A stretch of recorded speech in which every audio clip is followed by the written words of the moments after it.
Once upon a time in a bustling city, there lived an elderly gentleman named Elias. He was a former teacher who had dedicated his life to shaping young minds. However, times had changed, and Elias's traditional teaching methods were no longer in demand. He found himself alone and forgotten, his old notebook filled with lesson plans and poems gathering dust. One day, Elias decided to visit the city square. As he sat on a nearby bench, a group of children approached him. They were curious about the old man and his worn-out notebook. When they saw the poems and lesson plans inside, they were amazed. "Wow, you write stories!" exclaimed one of the children. "No, I taught people," replied Elias, "but no one wants to learn from me anymore."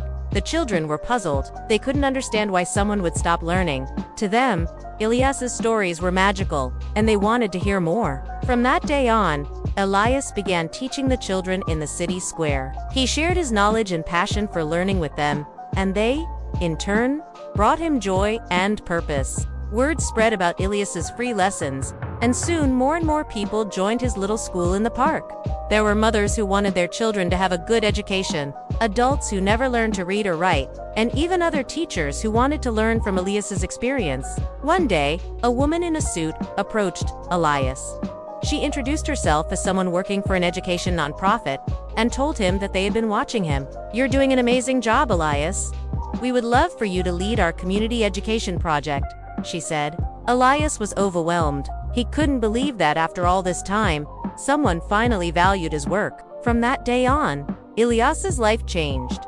He was no longer just a forgotten old man. He was respected and appreciated for his talent and kindness. He taught with even more passion than before, trained new teachers, and became a regional role model for lifelong learning. Years passed, and one day Elias was sitting in his home quietly looking at his old notebook. It was filled with his lesson plans, poems, and stories. He had poured his heart and soul into it, and now it was finally paying off.